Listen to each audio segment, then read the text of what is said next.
So to get into the now, let's find some solutions problem. We understand some things. So things we need to understand is things about incentive.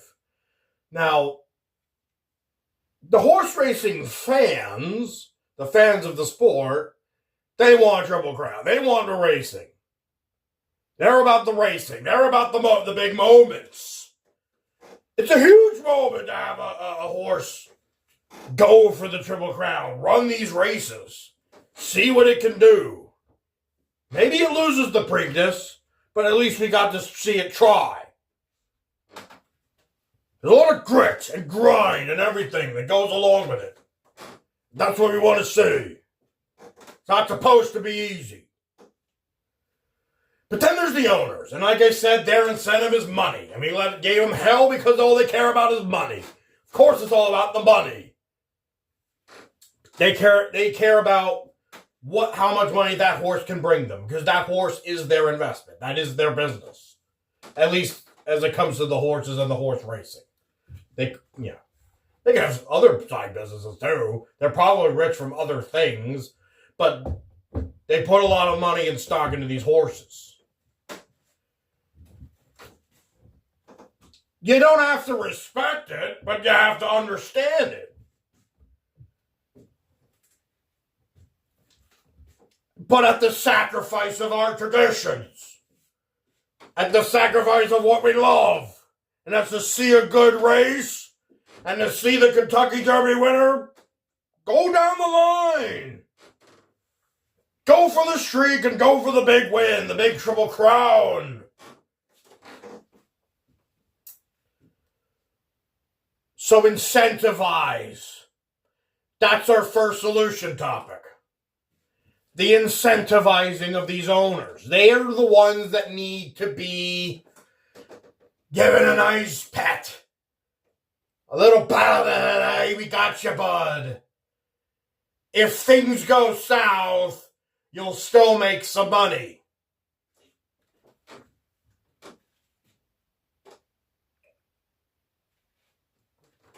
Incentivize the owners. Throw in a little extra money for them just to try. So it doesn't need to be a victory purse. Because that's where it is right now. Hey man, you won the Preakness? And you win the Preakness? This is how much you're going to make. It's a few million. Versus if I don't run the Preakness, don't risk my horse, that horse can make me more over so much more time. But hey, if you just run, we'll give you we'll give you millions. Like it's not going to be like plus of your stud fees that you're going to make, but it'll be something. So you're not totally missing out. So to give them a little bit of extra money just to try. Just to give it a shot. They might bite.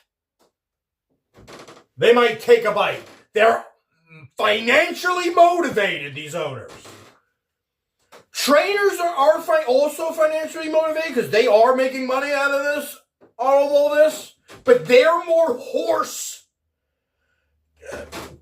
caretaking of the horse and stuff. But it used to be you got hired to do a job. And that was get this horse ready for the big races. I want to win these races. I want my horse to win a Triple Crown. Get that horse ready. And don't give me no crap. But now they're like, well, tell me how the horse is.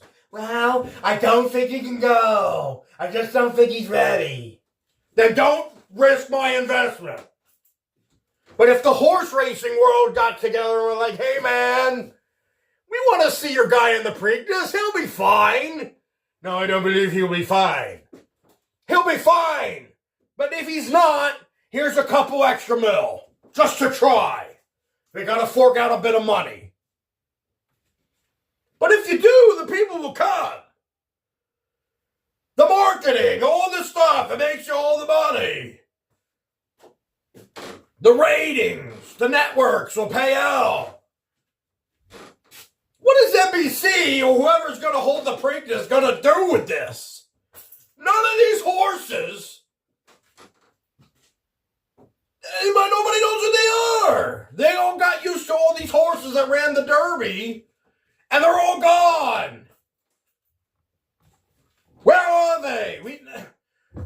What are we doing about this Preakness? This Preakness is appalling. Sure, we'll get to know some of these newer horses, I guess, but they're not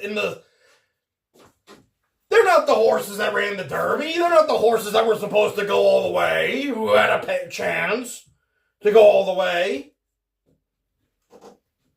The networks, the money, all this stuff. It will go up for everyone if the Triple Crown spirit and tradition can continue. One of the ways is to protect these owners' pockets. Financial incentivize.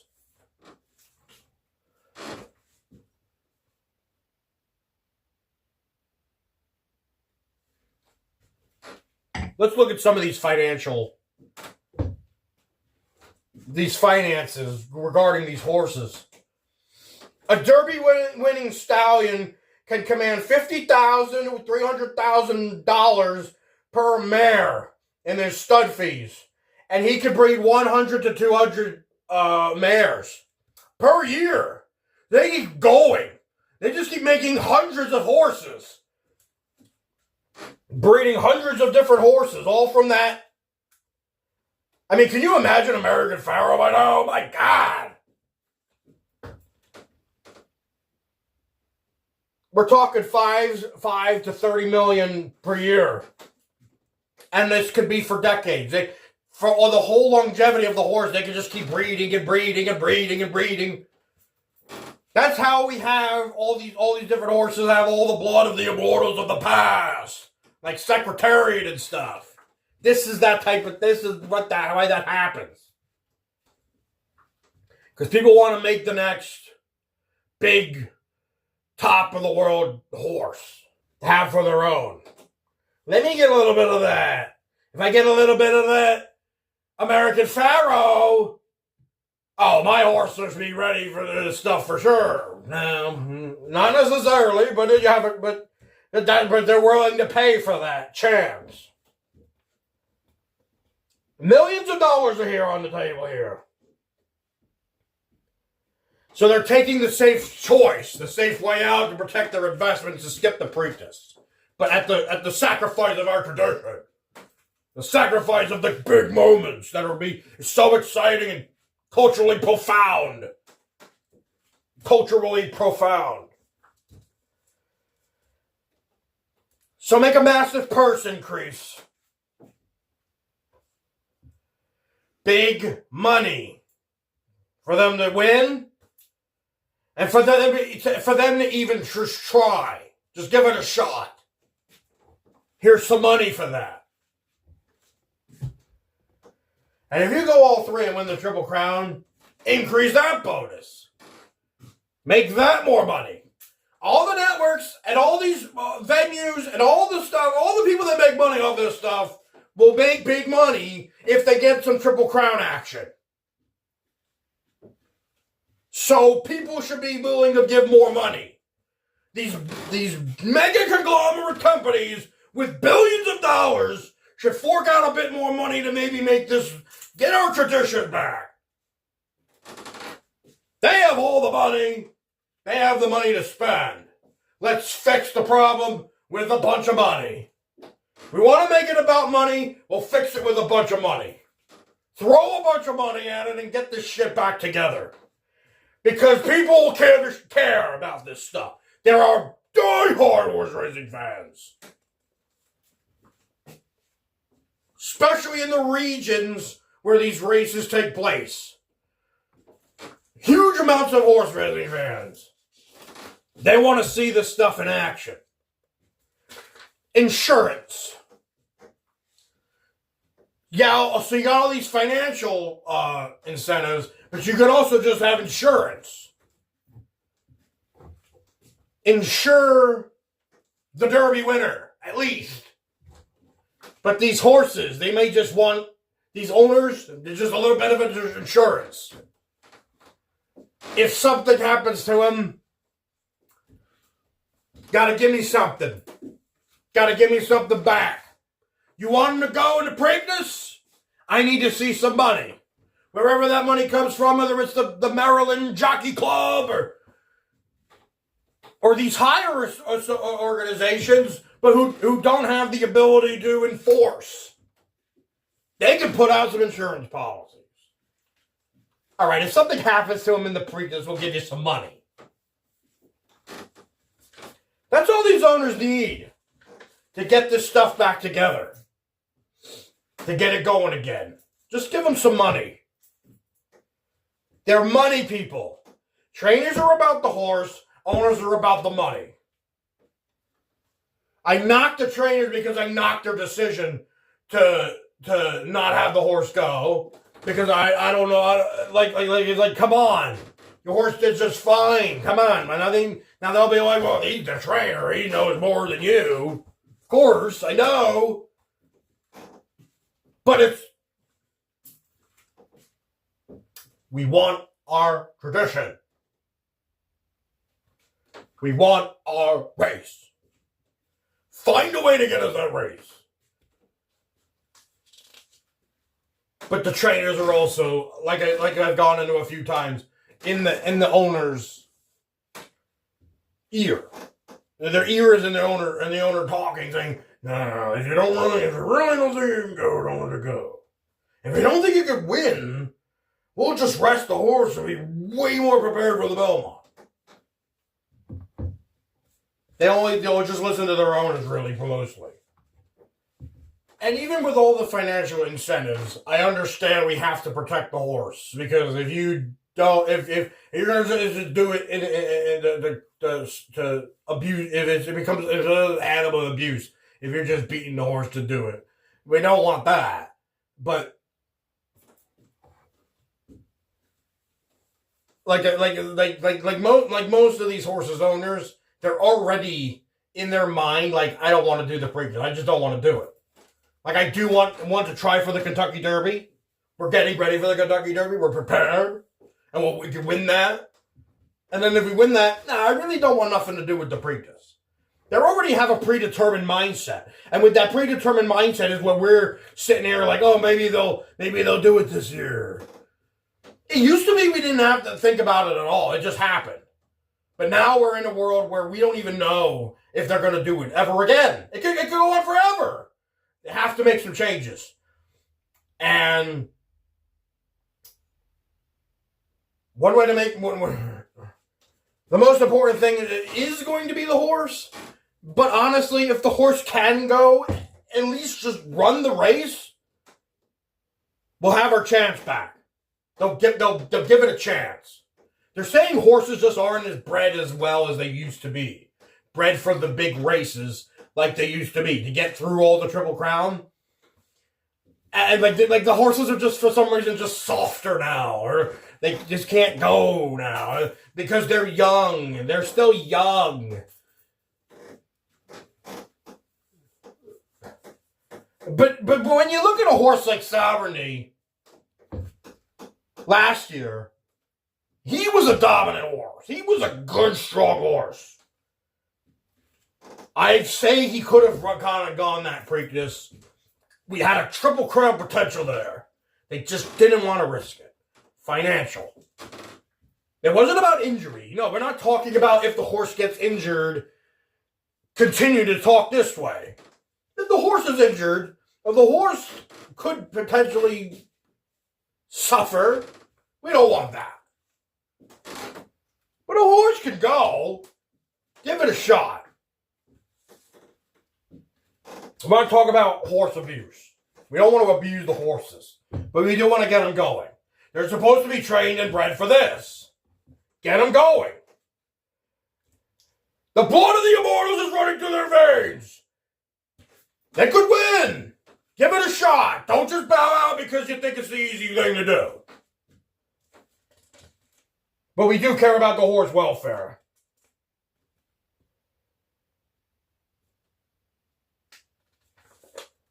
And now there's the changing of the schedule, and it's already being talked about because people are now well aware. People are now well aware that horses may continue to keep skipping the Preakness because of the schedule. But the thing about the schedule is that's part of the tradition. That's part of the spirit of the racing. That's part of the grit and the grind and everything that goes into potentially having a Triple Crown. That's all part of the excitement. But the purists, now we'll talk about the purists, they're like, no changing in the schedule. If they really don't want to do it, well, then they don't need the Triple Crown, and then they don't deserve it. The horses of the past did this. The horses of the present will do this. They will run all 3 races on this schedule. And then so now you're having to talk to the organizations, the individual race organizations. The Maryland Jockey Club for Maryland, the Belmont, because you got to change the schedule, you got to move things up. And then it might not even work, which makes you look stupid. I like to try to maybe consider myself a purist, like, well, when don't change the schedule, it has to be the way it is. But I also wanted to see more attempts to have a Triple Crown winner. But I also understand the traditions, the purist mindset. No, it has to be this way. But we may never get to see it again, so things might have to change. We would have to take that, kind of come to accept that, just so we can see the chase happen again. So each one of those venues has to change. Has to look into changing the schedule. And then it might not even work.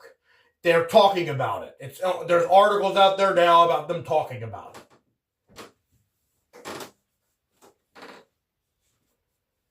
But that's where you run into purist issues.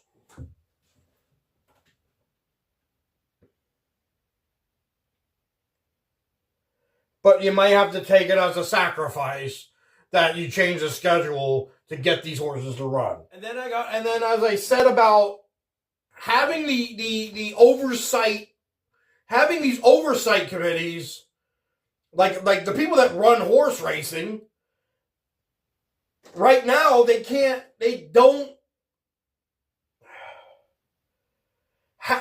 have to unify the series. The organization has to unify the series more so that there's like an oversight and a say. They're going to have a say. I kind of talked about this, so I don't want to get all into it again because I did kind of touch on it. But like, yeah, it's the Thoroughbred Racing organization that runs it. Everything could be like, yeah, well, if you're going to skip the Preakness, you're out of the Belmont. We don't want to see you anymore. Unify the whole series. It would be a governing agreement between Churchill Downs, Pimlico, and Belmont.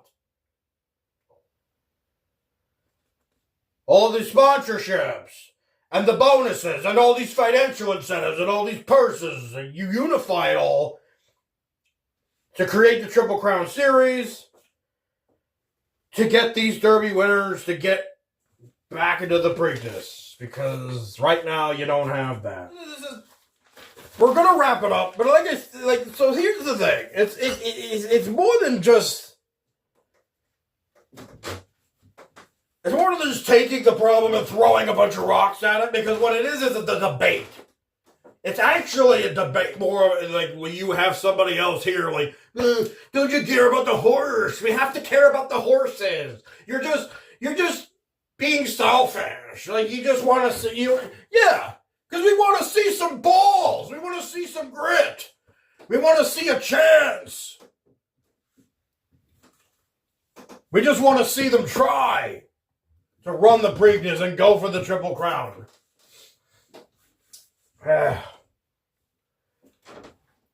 We have to wrap it up. This episode's been running long.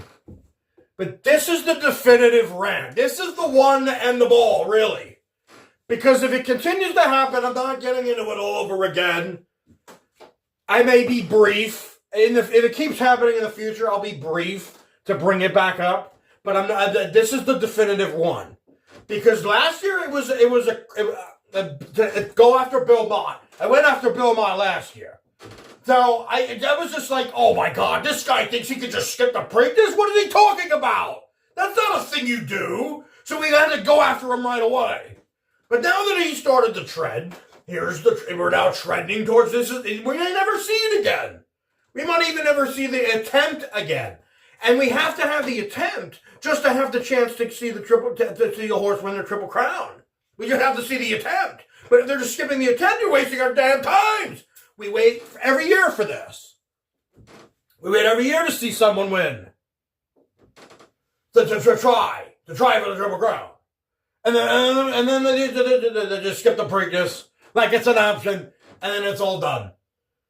And it's over. Just like that.